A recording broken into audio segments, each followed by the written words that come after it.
오늘 말씀의 제목은 지금부터 영원까지입니다. 우리 이 말씀의 제목을 가지고 하나님께서 우리 인생 가운데 어떻게 개입하시고 또 어떻게 역사하고 계시는지를 우리 말씀을 통해서 우리가 함께 깨닫고 그 은혜들을 충만히 누리실 수 있는 이 시간이 될 수 있기를 간절히 바라겠습니다. 우리 옆에 계신 분들과 우리 함께 인사했으면 좋겠습니다. 제 옆에 앉아주셔서 감사합니다. 우리 인사드리겠습니다. 제 옆에 앉아주셔서 감사합니다. 감사합니다. 아멘. 귀한 공동체를 허락하시고 또 그 공동체 안에서 우리가 함께 예배할 수 있는 것, 예수 그리스도의 십자가의 보혈의 은혜 아니면 불가능한 것이죠. 그래서 우리가 옆에 앉아 계신 분들이 얼마나 고맙고 감사한 분인들인지 우리가 예배를 통해서도 또 다시 한번 확인하게 됩니다. 오늘 말씀을 통해서도 우리가 하나님께서 우리를 얼마나 사랑하시고 우리를 얼마나 귀히 여기시는지 우리가 말씀을 통해서 함께 깨닫는 시간이 될 수 있기를 간절히 소망합니다. 우리 인생에서는 확실한 것보다 불확실한 것들이 더 많은 것 같습니다. 한 해 한 해 인생을 살아가다 보니 처음에는 확실하다고 여겼던 것들이 조금은 불확실하게 여겨지는 것들이 더 많은 것 같습니다. 불확실한 것들이 많다 보니까 확신보다는 또 불신을 더 많이 하게 되는 것 같습니다. 한 예로 우리가 이제 일반적으로 우리 모두가 이제 핸드폰을 다 갖고 계시죠. 핸드폰을 다 갖고 계신데 핸드폰에 모르는 번호가 찍히시면 어떻게 하십니까? 안 받으시죠. 무엇 때문에 안 받으십니까? 무섭죠. 우선 이 사람이 나한테 어떤 해를 끼칠지 모르고 어떤 말로 나를 현혹시킬지 모르기 때문에 우선 안 받습니다. 근데 한 번, 두 번 계속해서 같은 번호가 오면 어떻게 되죠? 받기도 합니다. 끝까지 거절하시는 분들도 계세요. 끝까지 나는 안 받겠다 하시는 분들도 계시는데 이제 저 같은 경우에는 무조건 다 받습니다. 무조건 다 받고 우선은 뭐 광고다 싶으면은 이제 그냥 이렇게 이야기하고 끊을 때도 있고 또 어떨 때는 진짜 바쁘면 솔직하게 말씀을 드리면 바쁘면 상대방이 이야기하고 있는데 끊을 때도 있습니다. 그분은 굉장히 기분이 나쁘실 것 같아요. 근데 저도 워낙 이제 뭐 정신 없는 상황에서는 이게 얘기하기가 좀 힘들어서 그럴 때도 있는데 왜 우리가 이 대부분 이런 광고 전화 아니면 우리가 모르는 번호들은 다 받지 않는 걸까요? 아무리 좋은 것을 나에게 소개를 시켜주고 아무리 좋은 상품을 나에게 혜택을 준다고 하더라도 우리 내면에는 이미 불신이라는 것이 가득 차 있기 때문입니다. 그리고 불확실한 것들이 너무 많다 보니까 이것을 확신으로 바꾸어 가는 데는 굉장히 오랜 시간이 걸립니다. 그래서 한 사람을 믿는 시간까지도 굉장히 오래 걸리고요. 그리고 그 사람에 대한 신뢰가 쌓이면 쌓일수록 관계는 깊어질 수 있지만 또 그 관계조차도 어느 날 어느 순간 또 무너지게 되는 것을 우리가 많이 경험하게 되는 것 같습니다. 우리 주변에는 우리 성도님들 주변에도 좋은 사람들이 많이 있습니다. 그리고 어떨 때는 무조건적으로 우리에게 도움을 주려고 하는 분들도 계시고요. 또 어떨 때는 우리가 무조건적으로 이유 없이 도움을 주고 싶을 때도 있습니다. 그런데 그렇게 친하지 않고 관계가 성립되어 있지 않은데 어떤 분이 무조건적으로 어떤 달콤한 말과 아주 좋은 선물들을 가지고 우리에게 베풀어 준다면 우리는 처음에 무조건 조심하고 보고 또 거부감을 이분이 왜 나한테 이렇게까지 하시지? 이런 관계가 아닌 것 같은데 라는 생각을 하게 됩니다. 우리 내면에 얼마나 불신이 많이 쌓여 있는지 또 그것이 우리의 현실인 것은 아닌가라고 생각을 해보게 됩니다. 왜 이러한 일들이 또 우리 내면에는 이런 불확신과 이 불신들이 가득 차 있는 것일까요? 그에 대한 근본적인 원인은 매우 단순합니다. 우리 주변을 보면 불신을 가질 수밖에 없는 일들이 확신을 가지는 일들보다 훨씬 더 많은 것이 사실입니다. 그렇다 보니까 우리가 듣는 이야기, 또 우리가 보는 이야기, 혹은 우리가 직접 경험하는 것들이 대부분 이런 불신을 쌓이게 하는 일들이 세상에는 많이 일어나고 있다는 것입니다. 그런 경험들이 쌓이다 보니까 결국 사람을 불신하게 되고 환경을 불신하게 되고 심지어 가족까지도 불신하게 되는 안타까운 상황들을 맞이하게 되는 것이 현실입니다. 그래서 세상은 타인이 아닌 나 자신을 더 신뢰하고 너의 자신을 믿으라라는 이야기를 많이 합니다. 그러나 실상은 나 자신을 완전히 믿고 나 자신만을 신뢰하는 것은 쉬운 일은 아닙니다. 그렇다면 이런 불확신과 이런 불신 속에서 우리는 과연 누구의 도움을 구할 수 있고 누구를 의지하며 살아갈 수 있게 될까요? 만약 여러분은 어려운 일이 닥치면 가장 먼저 그 일을 어떻게 해결하십니까? 우리 성도님들의 인생에서 가장 어려운 일을 만나게 되었을 때, 그 힘든 문제에 직면하셨을 때에 어떻게 해결하십니까? 기도하시죠. 네, 우리 온사람교회 성도님들은 믿음이 너무 좋으셔가지고 무조건 기도하고 봅니다. 네, 그렇죠. 성도의 기본이죠. 근데 이제 우리가 기도하는 것도 너무 중요하고 당연히 기도가 우선이 돼야 되는데, 때로는 이 문제를 내가 어떻게 해결할까? 나의 생각과 나의 경험을 가지고 이 문제를 접근할 때가 굉장히 많이 있습니다. 내가 예전에는 이렇게 해서 이 어려움들을 이겨나갔었지? 또 아니면은 다른 분에게 조언을 구하기도 해서 어려움들을 이겨나가려고 합니다. 그런데 그 문제에 대한 해결 방안을 내가 가지고 있다고 믿는다 하더라도 그 문제가 100% 해결된다라는 보장이 없다라는 것입니다. 그리고 누군가로부터 너무나 좋은 이 조언을 들었다고 하더라도 그것이 100% 해결 방안이 될 수는 없을 것입니다. 어떤 사람으로부터 받은 조언이 들을 때마다 100% 정말 100%다 해결되고 응답받는다는 일, 이거 굉장히 아마 극소수일 거라고 생각을 합니다. 하지만 이런 불확실과 이런 불신으로 점철된 세상에서 우리조차도, 나 스스로조차도 이 어려움과 고난을 해결하지 못하는데, 오늘 시편 말씀을 통해서 우리가 깨달을 수 있는 것은 시편 기자는 너무나도 당당하게 이 하나님께서 모든 문제 가운데 답이 되신다라는 것을 선언하고 있습니다. 시편 기자에게는 그 누구의 조언이나 그 누구의 말이나 그 어떤 자신이 가지고 있었던 해결 방안이 아닌 모든 문제의 답, 그것을 하나님께서 가지고 계시다라는 것을 시편 기자가 고백하고 있는 것입니다. 오늘 말씀을 통해서 우리의 인생에서도 우리가 답을 찾지 못하는 것들이 너무나도 많이 있을 것입니다. 이런 문제들 가운데에 하나님께서 우리에게 어떠한 답을 주고 계시는지, 그리고 우리는 어떻게 그 답을 찾아야 하는지에 대해서 말씀하고 계시는데, 우리가 이 말씀을 통해서 우리에게 향하신 하나님의 온전하신 뜻이 무엇인지를 우리가 함께 깨닫고 또 마음으로 결단하는 시간이 될 수 있기를 간절히 바라겠습니다. 우리가 계속해서 시편을 지금 묵상하고 있습니다. 우리가 읽고 있는 시편은 총 5권으로 구성이 되어 있습니다. 그 중에서 시편 107편에서 150편이 이 마지막 5번째에 해당하는 말씀들입니다. 그리고 이 마지막 5번째 시편 107편부터 150편의 중심 사상은 하나님의 말씀입니다.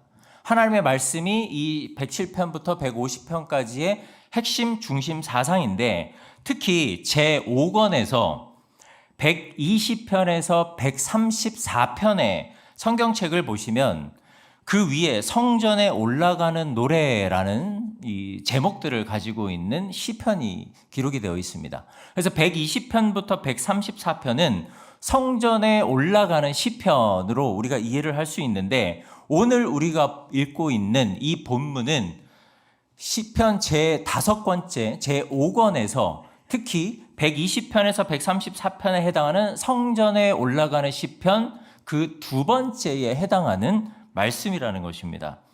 성전에 올라가는 이 시는 언제 쓰여진 시인지는 그 저작 시기에 대해서는 우리가 확실히 알 수가 없습니다. 다만 우리가 알 수 있는 것, 이 시가 어떠한 배경 속에서 쓰여졌느냐, 이것은 우리가 확인할 수가 있습니다. 이 배경을 2가지로 우리가 추측해 볼 수 있는데, 첫 번째는 시온의 언덕이 보이는 그곳을 바라보면서, 예루살렘 도성이죠. 그 예루살렘 도성으로 가는 길목에서 이 유다 백성들이, 이스라엘 백성들이 유다 광야를 지나갈 때에 우리가 이 광야를 잘 통과해서 하나님이 계신 저 예루살렘 성까지 안전하게 도착하기를 원합니다라는 그런 마음의 고백으로 지은 시가 시편 121편이라는 의견과 함께, 2번째는 바벨론 포로기에서 해방되어서 시온을 향해 나아가는 이스라엘 백성들이 부른 찬양의 고백, 이 두 가지로 우리가 이 배경들을 이해할 수가 있습니다. 그러니까 하나님께서 계신 예루살렘을 바라보면서 그 시온산을 바라보면서 우리가 하나님의 도우심을 구하고 또 하나님께서 우리를 해방시켜 주신 것에 대한 감사의 고백, 이 두 가지 배경으로 이 시편 121편을 보면 왜 시편 기자가 이런 고백을 하고 있는가라는 것을 우리가 추측해 볼 수 있다라는 이야기입니다. 하지만 어떠한 주장이든 이 두 가지 주장이 사실 선언하고 있는 것은 한 가지입니다. 그것이 뭐냐면은 이스라엘 백성들이 자신들의 삶 속에서 자신들이 걸어왔던 인생, 그리고 선조들이 걸어왔던 인생의 그 역사 속에서 하나님의 은혜가 얼마나 컸는지를 깨달아서 그 은혜에 감격하는 것과 하나님께서 지금까지 우리를 인도해 주신 유일한 지도자시고 인도자라고 하는 것을, 인도자시라는 것을 이스라엘 백성들이 지금 확인하고 또 찬양하면서 예루살렘 쪽으로 가고 있다는 것입니다. 어떠한 배경이든 한 가지 목적을 가지고 가고 있다는 것이죠. 하나님이 임재하신 그곳, 그리고 그곳을 바라보면서 갈 때에 그들이 했었던 마음가짐, 하나님이 우리와 함께 하시고 그 하나님께 영광 올려드리는 찬양의 고백으로 나아갔다는 것입니다. 요거를 우리가 확대해서 생각을 해보면요, 이게 우리의 인생의 여정과 굉장히 비슷합니다. 우리의 인생의 여정은 결국 하나님 나라를 향해 나아가는 인생들입니다. 그 인생 가운데 하나님께서 우리를 때마다 도와주시고 이른 비와 늦은 비로 우리를 먹이시고 입히시고 도우시고 함께 하시는 것을 우리가 경험해서 그 은혜에 감사의 고백을 드리고 또 그 고백 가운데에 하나님께서 부어주신 때마다 놀랍게 부어신 그 은혜에 감사와 찬양을 올려드린 이 인생, 어떻게 보면 이스라엘 백성들이 지금 도성을 향해 나아가는 이 모습은 우리 인생의 여정과도 같다라고 말씀드릴 수 있을 것입니다. 특히 시편 120편에서 134편에 해당하는 성전에 올라가는 이 시의 핵심 주제는 그래서 하나님의 도우심입니다. 하나님께서 이스라엘 백성들을 어떻게 돌보고 계시며 또 이스라엘 백성들은 자신들을 도우시는 하나님을 어떻게 고백하는지 우리가 말씀을 우리가 한 절 한 절씩 보면서 함께 은혜를 나누고자 합니다. 먼저 우리가 읽었던 1절과 2절 말씀을 우리가 다시 한번 우리 함께 읽어보도록 하겠습니다. 우리 1, 2절 다시 한번 읽겠습니다. 시작. 내가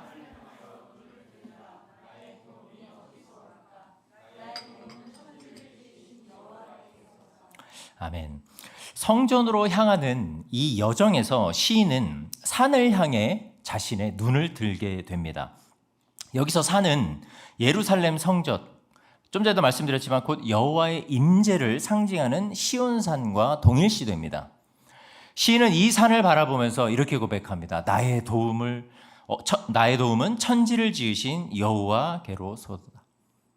시인이 지금 이런 고백을 함으로써 앞으로 자신이 나아갈 이 여정에서 어떠한 일을 만나게 될지, 그리고 어떤 어려움을 자신이 겪게 될지는 알 수 없지만 확실한 건 한 가지, 바로 절대적 존재이신 여호와 하나님께서 자신을 지켜주시고 자신과 함께 동행하시며 자신들을 인도해 주고 계시다라는 사실을 깨달았다라는 것입니다. 우리의 인생을 산으로 많이 비유를 하게 되죠. 우리 인생에도 이렇게 산을 오르는 것처럼 힘든 그런 고난의 시간을 맞이하게 됩니다. 하지만 때로는 힘든 것뿐만 아니라 때로는 위험하고도 또 위험한 상황을 맞이하게 되기도 하고 그 위험한 상황 때문에 두려움을 느끼게도 됩니다. 그때 우리는 그 고난, 그 어려움, 두려움들을 헤쳐나가기 위해서 많은 노력들을 하게 됩니다. 하지만 그런 두려움과 어려움, 그런 고통과 고난 속에서 우리는 이런 어려움이 왜 나한테만 오는 것인가? 왜 이런 것을 하나님께서는 나에게 허락하셨을까? 내가 과연 이 어려움들을 당장 이겨나갈 수 있을 것인가? 라는 질문을 많이 하게 됩니다. 하지만 그에 앞서서 오늘 시편 기자가 고백한 1, 2절의 말씀을 통해서 우리가 깨달을 수 있는 것은 1절에서 시인이 고백한 것처럼 나의 도움이 어디서 올까? 이 질문에는 그 답이 어디 있는지를 이미 알고 질문을 하는 것입니다. 그렇다면 하나님께서 지금 나에게 주신 이 고난, 이 고통은 왜 나에게 임하게 된 것인가? 이것을 생각하면서 그 시간을 걸어가야 한다라는 것입니다. 산처럼 높은 인생의 문제들 앞에서 더 높이 계신 하나님을 바라보는 것, 이것이 바로 믿음이겠죠. 우리가 그 하나님을 바라볼 때 그래서 우리는 시편 기자처럼 동일하게 고백할 수 있는 것입니다. 나의 도움은 천지를 지으신 여호와께서로다. 우리가 이 고백을 하기 위해서는 이 인생의 문제, 내가 현재 오르고 있는 이 산이 왜 힘든지, 내가 왜 이 산에 지금 놓여 있는지를 하나님께 질문하는 이 과정이 먼저 있어야 한다는 사실입니다. 우리도 시인처럼 우리 인생에서 이런 진정한 인도자시며 또 보호자시며 또 우리와 함께 동행하고 계시는 분이 여호와 하나님이시라는 것을 우리가 확신할 수 있게 되기를 간절히 소망합니다. 이어서 3절에 보시면은 시편 기자 이렇게 고백합니다. 제가 읽어드리겠습니다. 여호와께서 너를 실족하지 아니하게 하시며 너를 지키시는 이가 졸지 아니하시리로다. 2절과 3절이 도움을 구하는 시인 자신이 여호와 하나님을 신뢰하는 고백으로서 나를 주어로 사용을 해서 자문자답의 형식이었다면은 3절에서 8절부터는 이 나라는 주어가 너로 바뀌게 됩니다. 이 나라는 주어가 너로 바뀌게 되는 것을 볼 수 있는데, 그렇다고 해서 지금 시편 기자가 다른 타인에게 지금 이 이야기를 하고 있는 것이 아니라 시인이 다른 특별한 가상의 상대를 말하는 것이 아니라 자신을 그 가상의 상대로 세워놓고 보다 더 극적인 선언을 하기 위해서 자신을 너라고 표현하고 있는 것입니다. 그러니까 내가 나에게 이야기하고 있는 거죠. 그러니까 내가 나에게 너는 이런 식으로 극적인 표현을 지금 하고 있는 것입니다. 그래서 우리가 신앙생활 할 때도 마찬가지입니다.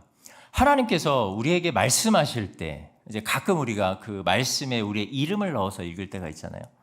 근데 똑같습니다. 하나님의 말씀이 우리에게 주어졌을 때에 그 말씀이 하나님의 음성으로 나에게 다가오기 위해서는 이 말씀이 하나님이 나에게 직접 오는 것처럼 느끼게 하기 위해서는 그 이름을 넣듯이 똑같이 시편 기자는 나 대신 너라는 이름을 붙여서 2인칭 주어를 써서 그에게 말하고 있는 것, 자신에게 말하고 있는 것이죠. 그래서 특별히 3절부터는 여호와 하나님의 일하심과 보호하심을 보다 더 구체적으로 이 시편 기자가 선언하고 있습니다. 그 3절을 다시 한번 보시면은 여호와께서 너를 실족하지 아니하게 하시며 너를 지키시는 이가 졸지 아니하시리로다. 여기서 실족하지 아니하게 하시며라는 이 말이 히브리어 원문으로 보면은 그 의미가 조금 더 확실하게 다가오는데, 여기서 말하는 실족하지 아니하게 하시며라는 이 말은 자신의 발이 헛되이 밟지 않은, 그러니까 헛발을 더디지 않도록, 그리고 혹은 이 원어의 그 원 의미를 더 따져보면은 이런 의미입니다. 우리가 흔들리지 아니하게, 그리고 우리가 가난하지 않게 하나님께서 하신다라는 이야기입니다. 우리를 가난하게도 하지 아니하시고 우리를 흔들리게도 하지 않으시는 하나님께서 우리의 발이 헛발을 디디지 않도록 지켜주신다라는 것을 이 시편 기자가 고백하고 있는 것입니다. 산의 정상을 향해 오르다 보면은 완만한 길을 만나게 됩니다. 하지만 때로는 경사가 높은 길을 걸어야 할 때도 있고요. 때로는 옆으로 절벽이 나 있는 위험한 길을 걸어갈 때도 있습니다. 그럴 때에 그 위험한 길을 걸어갈 때에 자칫 발을 헛디디게 되면은 큰 사고를 당하게 되겠죠. 그러나 시인은 오늘 분명하게 선언하고 있습니다. 여호와 하나님께서는 나의 발걸음이 헛발을 디디지 않게 지켜주신다. 우리 사랑하는 성도 여러분의 인생에도 우리가 헛발을 내디딜 때가 굉장히 많거든요. 근데 하나님께서 우리를 어떻게 지켜주시느냐? 헛발을 내딛지 아니하도록 우리를 지켜주신다라는 이 사실을 우리가 꼭 기억하며 나아갈 수 있기를 간절히 소망합니다. 하나님께서는 이렇게 우리의 인생을 인도해주고 계십니다. 그런데 하나님께서는 우리에게 이 위험이 닥칠 때마다, 그리고 도움이 필요할 때만 도움을 주시는 것이 끝이 아니라고 시편 기자가 선언합니다. 우리 4절을 함께 같이 읽어보도록 하겠습니다. 우리 4절 같이 읽겠습니다. 이스라엘을 지키시는 이는 졸지도 아니하시고 주무시지도 아니하시리로다. 아멘. 3절에서 시인이 하나님께서는 졸지 아니하시리로다라고 고백을 하고 4절에서 다시 한번 또 고백합니다. 졸지도 아니하시고 주무시지도 아니하시리로다. 왜 시편 기자는 이런 고백을 반복적으로 하고 있을 것인가요? 자신이 졸지 않고 하나님께 간구하는 것이 더 중요할 것 같은데, 우리가 생각할 때는 그럴 것 같은데, 하나님께서는 졸지도 아니하시고 주무시지도 아니하시며 라는 이 말을 반복적으로 고백하고 있습니다. 왜 이런 고백을 하게 되었을까요? 당시에 이 고대 근동에서 이 사람들이 믿었던 신들은 자신들이 밤에 자고 낮에 일어나듯이 자신들이 섬기는 신도 밤에 자고 낮에 일어난다라는 생각을 가지고 있었습니다. 그러다 보니까 혹시라도 밤에 자신들이 어려운 일을 당하게 되면 이 신이 졸고 있으면 안 되잖아요.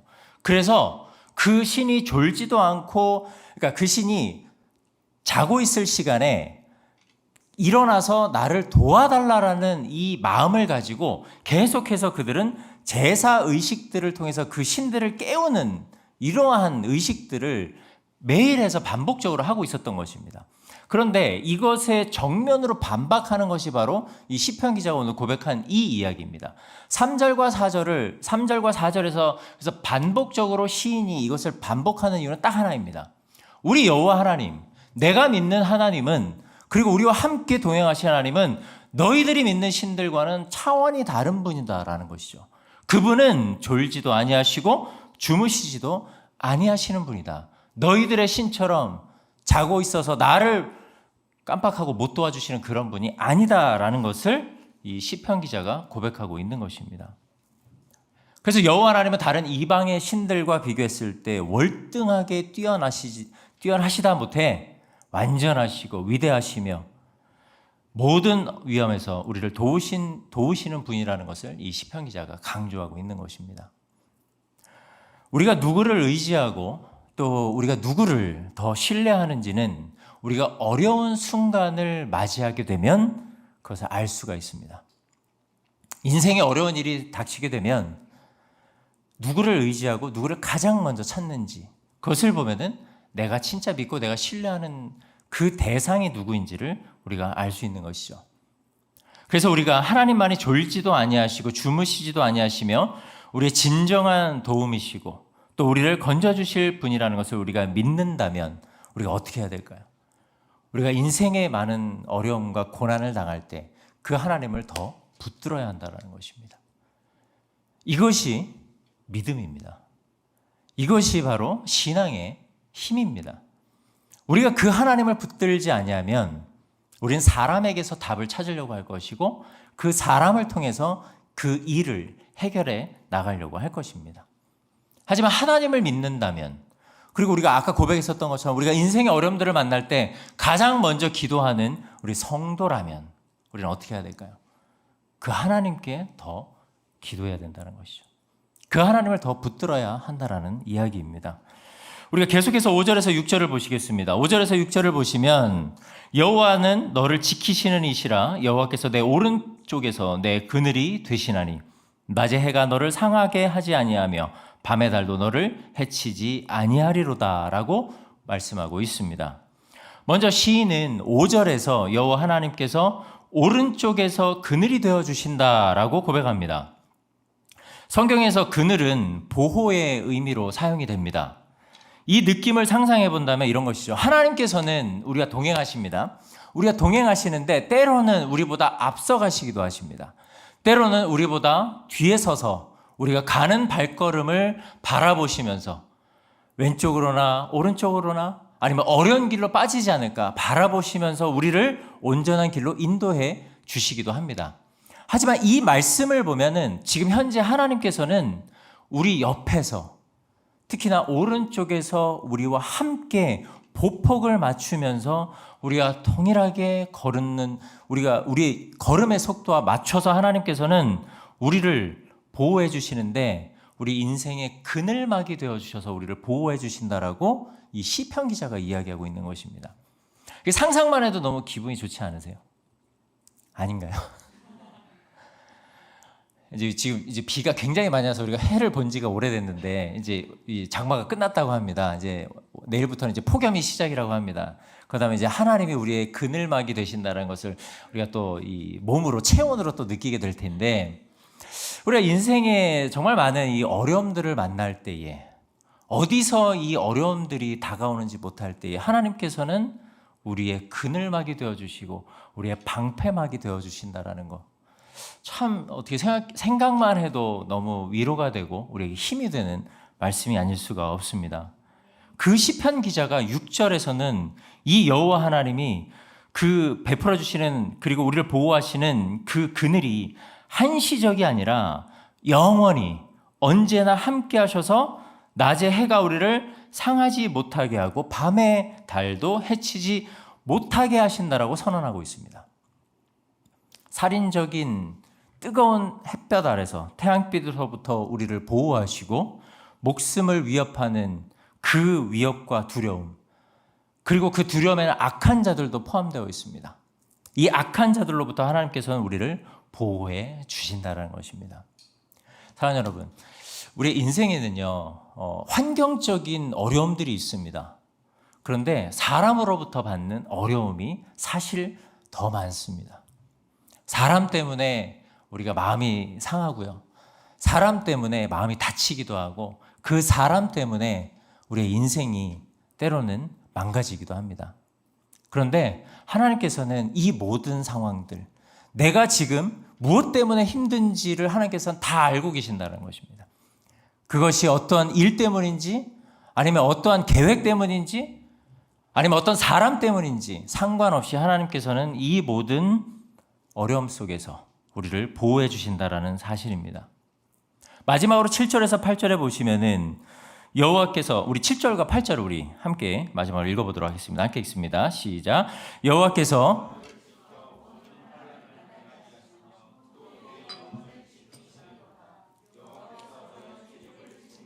영원까지 지키시리로다. 아멘. 아멘.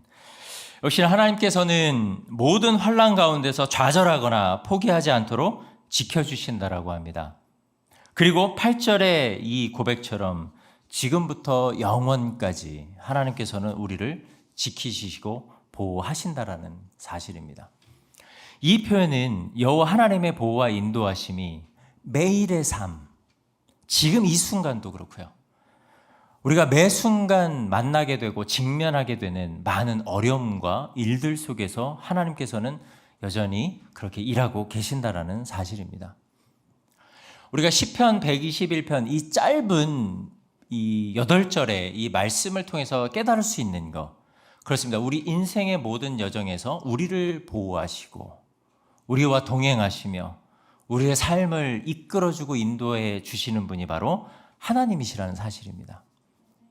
그래서 우리가 이 말씀을 통해서 깨닫게 되는 두 가지, 그것은 첫 번째는 이 시편 기자가 고백한 하나님의 보호하심은 지금 우리의 삶에서 지금 이 순간에도 역사하고 계신다라는 것입니다. 두 번째는요, 시인이 고백했던 것 이상으로 하나님께서는 우리를 두려움과 공포와 환난 가운데서만 보호하시는 역사를 이루시는 것뿐만 아니라 우리의 삶의 모든 실제적 어려움들과 우리 삶의 필요에서도 하나님께서는 이렇게 역사하고 계신다라는 것입니다. 하나님께서는 그래서 신실하게 지금도 일하고 계신다라는 것을 우리가 깨달을 수가 있는 것입니다. 이 두 가지를 우리가 깨달을 수 있고, 이 두 가지 속에서 우리는 또 하나님의 신실하신 세 가지 이 모형의 하나님을 또 만나게 됩니다. 첫 번째는 전지전능하신 하나님입니다. 우리가 입술의 고백으로 고백합니다. 하나님은 전지전능하신 분. 이 전지전능하신 분, 이 하나님께서 지금도 우리의 인생을 처음에 창조하셨던 것처럼 하나님의 마음대로, 이것을 이제 하나님의 섭리라고 이야기하죠. 하나님의 섭리대로 우리의 인생을 이끌어가고 계신다라는 것입니다. 그래서 우리의 인생은 우리 것이 아니라 누구의 것이죠? 하나님의 것입니다. 우리가 실패해도 하나님의 뜻이고요, 사람들로부터 상처를 받아도 망해도 하나님의 뜻입니다. 믿으십니까? 우리의 인생이 아니기 때문에 그렇습니다. 우리의 인생이 아니기 때문에 하나님 마음대로 이끌어 가시는 것입니다. 그러나 하나님께서 오늘 우리에게 주시는 이 위로는 천지를 지으신 전능하신 하나님께서 우리의 삶을 도와주신다라는 것입니다. 그래서 우리가 망해도 괜찮은 거고요. 우리가 실패해도 괜찮은 것입니다. 하나님께서 도우시기 때문에. 믿으시죠? 우리 자녀가 실패해도 믿으실 수 있으시죠? 아멘, 아멘. 이게 믿음입니다. 이게 믿음입니다. 제가 너무 가혹한 질문을 드렸나요? 저주는 아닙니다. 네. 하나님께서는 그렇게 일하고 계신다라는 것을 내가 믿는 것. 이게 믿음입니다. 두 번째는요. 인생의 모든 환난과 어려움에서 우리를 지키시고 보호하시는 분이 바로 유일하신 하나님이시라는 것을 깨닫게 됩니다. 그리고 세 번째는 그 전지전능하신 창조주 하나님께서 우리를 보호하시는데 언제까지 보호하시느냐? 영원까지. 하나님께서 다시 오셔서 우리가 하나님의 나라에 이르는 그날까지 하나님께서는 우리를 보호하시고 인도해 주신다라는 사실입니다. 이러한 확신이 없으면, 이러한 믿음이 없으면 우리가 하나님을 믿는 거 너무 힘들지 않을까요? 우리가 이러한 믿음도, 이러한 신뢰도 가지지 않는다면 하나님을 믿는 것이 어떻게 우리에게 위로가 되겠습니까? 어떻게 그 어려운 시간들을 우리가 이겨나갈 수 있겠습니까? 우리 교회 안에서도 차마 말할 수 없는 인생의 고통과 고난, 그것을 경험하신 분들도 계시고 지금도 그러한 정말 사망의 음침한 골짜기와 같은 어려운 시간을 겪고 계시는 분들도 계십니다. 그런데 그 인생에서 우리가 이러한 하나님을 우리가 믿지 못하고 신뢰하지 못한다면 우리의 믿음이 얼마나 비참한 믿음이 되겠습니까? 그런데 문제는 내가 믿는 하나님, 우리가 동일하게 믿고 고백하는 하나님을 우리가 자꾸 잊는다라는 사실입니다. 하나님을 자꾸 잊어버립니다. 하나님이 지금 일하고 계시는 것을 알지만 그 사실을 우리가 자꾸 망각한다라는 것이죠. 왜 그럴까요? 우리 인생의 모든 환난과 문제들에 대한 답이 하나님께 있다는 것을 내가 아는데도 불구하고 왜 우리는 하나님을 자꾸 잊어버리게 되는 것일까요?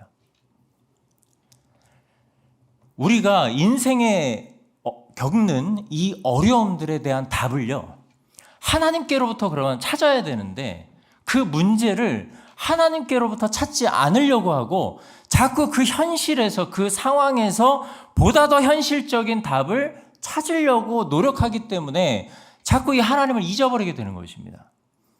그러다가 내 힘으로 할 수 없는 상황, 내가 아무것도 할 수 없는 상황에 그때서야 하나님을 붙드는 것이죠. 우리가 하나님을 잊어버리는 이유는 너무 단순합니다. 하나님보다 내가 내 힘으로, 내 계획대로, 아니면 누구의 도움대로, 때로는요, 하나님께서는 사람을 통해서 역사하시지만 그 역사 속에서도 하나님은 우리를 테스트하실 때가 있습니다. 내가 나를 믿느냐, 너가 나를 신뢰하느냐. 그래서 우리가 이것을 깨닫기 위해서는 하나님을 우선시하는 이 의식의 체계가 무너지지 않아야 되는데 우리가 자꾸 이것이 무너지는 거죠. 무너지다 보니까 그 상황을 이겨낼 수 있는 아주 현실적인 대안들만 찾으려고 하는 것이죠. 그렇게 해놓고 하나님께 맡긴다라고 이야기를 하는 겁니다. 그거는 전후가 바뀌는 거죠. 그래서 우리가 하나님께 기도할 때에 하나님께 맡겨드린다라는 것은 우리의 계획과 우리의 계획이 철저히 배제된 상태에서 하나님께 이 문제를 올려드리는 것입니다. 그래야 그 문제가 온전히 하나님의 문제가 되는 것입니다. 그래야 하나님께서 그 문제를 해결해 나가시는 것입니다. 우리는 그렇다면 이제 그 상황에서 어떠한 자들이 될까요? 그냥 방관자가 되는 것일까요? 그렇지 않죠. 그 문제가 하나님의 문제인데 결국에는 누구의 문제입니까? 나의 문제죠.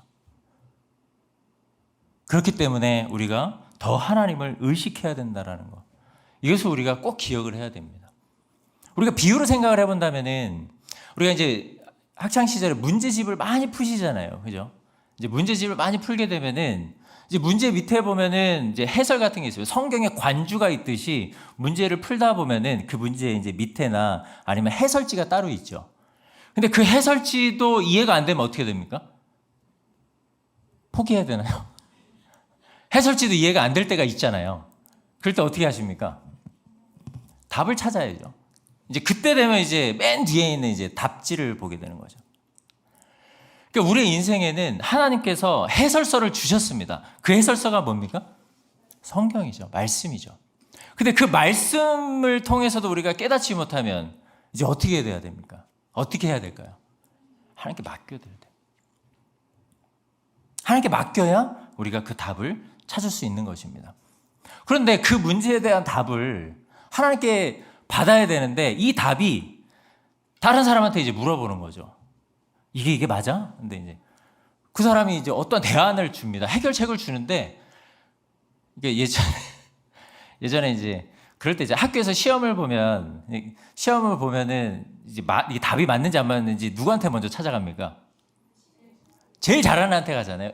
1등 친구한테 가서 야 이게 맞아 아니야? 야 답 몇 번이야? 이게 물어보잖아요. 근데 그 1등 하는 애가 만약에 3번이라고 했습니다. 근데 답은 4번이었던 거예요. 근데 나도 3번을 찍었으니까 맞았다고 생각을 한 거죠. 왜? 1등이 맞았으니까. 근데 만약에 1등이 틀렸으면 어떻게 됩니까? 저까지 바보 되는 거죠. 나는 맞았다고 생각을 했는데 결론은 틀린 거죠. 굉장히 웃긴 상황을 맞이하게 되는데 제가 왜 이 말씀을 드리냐. 우리가요. 하나님께 더 많은 것을 질문하고 하나님께로부터 응답을 받아야 되는 것이 당연한데 자꾸 우리는 바로바로 응답해주고 내가 원하는 답을 해줄 것 같은 그 사람에게 자꾸 답을 받으려고 해요. 답을 얻으려고 하고 동의를 얻으려고 해요. 네, 틀린 이야기입니다. 답은 누구에게 있습니까? 하나님께 있는 겁니다.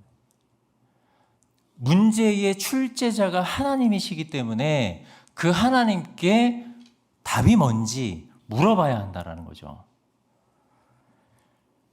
그렇다면 우리가 어떻게 해야 될까요? 말씀을 이제 정리를 하면서 두 가지 실천적인 적용점을 두 가지를 말씀을 드리겠습니다. 첫 번째는요, 우리가 이 모든 문제를 가지고 하나님 앞에 나아가는 것. 하나님 앞에 나아가는 것을 주저하지 마시기 바랍니다. 하나님 앞에 나아가는 것을 주저하지 마시고 더 열심을 내서 하나님 앞에 나아가실 수 있기를 바라겠습니다. 기도의 자리는 그 답을 깨닫는 자리입니다. 기도의 자리는 그 문제를 파악하는 자리입니다. 그리고 기도의 자리는 겸손히 하나님의 뜻을 구하는 자리입니다. 우리가 그 기도의 자리로 나아갈 때 하나님께서는 우리 인생의 그 환난과 고통과 문제들 가운데 너무나도 확실한 답을 주실 것입니다. 두 번째는 우리가 하나님의 약속을 끝까지 믿고 끝까지 신뢰하는 것입니다. 하나님께서 우리의 도움이 되시고 우리의 인생의 모든 문제의 해결과 답이 되신다면 그것을 의심하지 않는 것입니다. 그것을 의심하지 않고 끝까지 하나님을 신뢰하는 것입니다. 하나님께서 이 모든 문제 가운데에 반드시 언젠가는 우리가 그것을 알지 못하는 그 때를 우리가 알지 못하는 것뿐이지 하나님께서는 그 문제에 대한 답을 가지고 계신다라는 사실, 이것을 우리가 의심하지 않는 것입니다. 이것을 신뢰하는 것입니다. 절대자이신 우리 하나님, 그분께서 지금도 우리의 인생의 그늘막이 되어주시고 방패막이 되어주신다라는 사실입니다. 하나님의 이 약속을 믿고 끝까지 하나님을 향한 변치 않는 믿음과 신뢰를 우리가 가지고 오늘 시편 기자가 이야기했듯이 그 하나님을 바라보는 것입니다. 우리의 눈을 들어 그 문제만 바라보던 나의 눈 속에서 하나님을 바라보는 것입니다. 어떤 사람으로부터 답을 얻으려는 나의 마음과 시선에서 그 답을 가지고 계신 하나님을 바라보는 것입니다. 기도의 자리로 나아가고 하나님을 끝까지 신뢰할 수 있는 우리 온사역의 모든 성도님들이 되시기를 간절히 바라겠습니다. 이사야 53장 6절 말씀에 6절 말씀이 상반절을 보시면 이렇게 기록이 되어 있습니다. 우리는 다 양 같아서 그릇 행하여 어디로 갑니까? 각기 제 길로 갑니다. 우리는 양 같아서 그릇 행하고 다 우리가 자기가 원하는 길로 간다는 것입니다. 여기서 핵심은요, 그릇 행하여입니다. 우리가 우리의 길을 간다라는 것은 내가 계획대로, 내 계획대로 간다라는 것은 그래서 그릇된다라는 이야기입니다. 그런데 하나님께서는 이렇게 고집만 센 우리들을 그냥 놔두시지 아니하시고 예수 그리스도를 이 땅에 보내셔서 우리의 죄악과 우리의 연약함이 얼마나 처참한지, 우리가 얼마나 연약한 존재인지를 주님께서는 깨닫게 하셨습니다. 그리고 이렇게 미련한 우리들을 구원해 주시기 위하여, 그리고 의의 길로 걸어가게 하시기 위하여 성령님을 우리에게 약속해 주신 것입니다. 하지만 하나님께서는 이런 우리를 지금도 포기하지 아니하시고, 우리가 우리 뜻대로 그릇된 행동을 한다 하더라도 하나님께서는 우리를 절대로 포기하지 않으신다라는 것, 그것을 시편 기자가 오늘 고백하고 있는 것입니다. 우리 사랑하는 온산의 성도 여러분, 하나님께서는 우리를 지극히 사랑하십니다. 하나님께서는 지금도 우리를 그렇게 사랑하고 계십니다. 하나님의 그 깊은 사랑을 우리의 환난과 고난과 고통의 자리에서 우리가 경험할 수 있기를 간절히 소망합니다. 그때에 우리가 우리 인생의 진짜 보호자시며 인도자시며 우리의 그늘막이 되어주시는 그 하나님을 만나는 은혜를 우리 모두가 깨달을 수 있게 되기를 간절히 소망합니다. 하나님의 사랑을 의심하지 마시고 하나님의 역사하심을 신뢰하는 저와 여러분들이 될 수 있기를 간절히 바라겠습니다.